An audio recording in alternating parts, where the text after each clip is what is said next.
folks go for big muscles at all costs, health be damned. So to help you avoid the same fate, here are a few bodybuilders who took things a little too far. Oh yeah, oh yeah, oh yeah, oh yeah, oh yeah.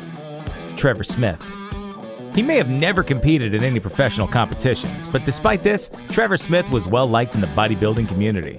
Rather than flex in front of judges, Smith instead chose to write articles, run his own bodybuilding and supplement business called Nuclear Nutrition, and coach mercilessly. Push, harder, go past the max, reach over the top, master your ass. The thing he's most famous for is simply being huge. Smith stood 6'1", and at his peak weighed over 400 pounds. Unfortunately, to get that big, he not only had to train excessively, but he also reportedly used steroids. All that extra weight and the damage done to his internal organs meant he was putting an excessive strain on his heart. And he died in 2004 at the age of 33 after suffering a heart attack. Greg Kovacs.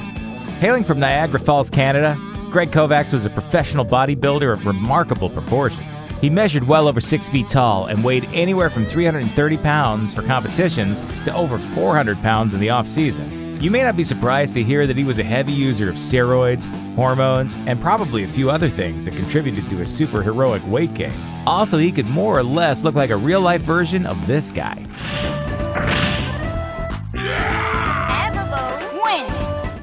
Needless to say, he was huge, physically dominating his competitors and making them look like children in comparison. But like Trevor Smith, all that extra weight and his almost certainly high intake of drugs did his health no good at all, leaving him dead from a heart attack in 2013 at the age of 44.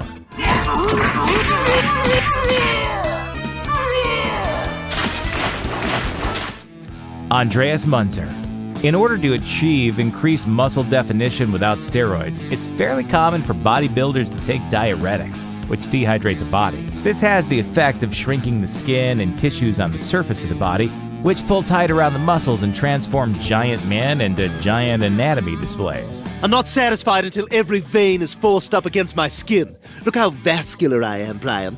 If there's one thing women love, it's a vascular man. Andreas Munzer used this technique, but also managed to reduce his body fat to almost non-existence, resulting in a ridiculous amount of muscle visibility, comparable only maybe to this guy.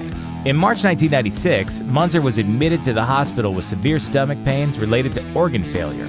Doctors tried to stop his internal bleeding, but couldn't save him due to the extensive damage he'd done to himself.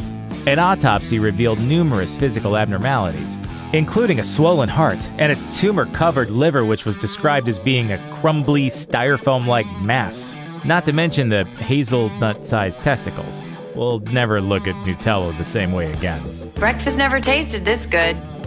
Greg Valentino. According to Elite Fitness, Greg Valentino is notable for two things: holding the record for the biggest arms and being possibly the most hated man in the bodybuilding community.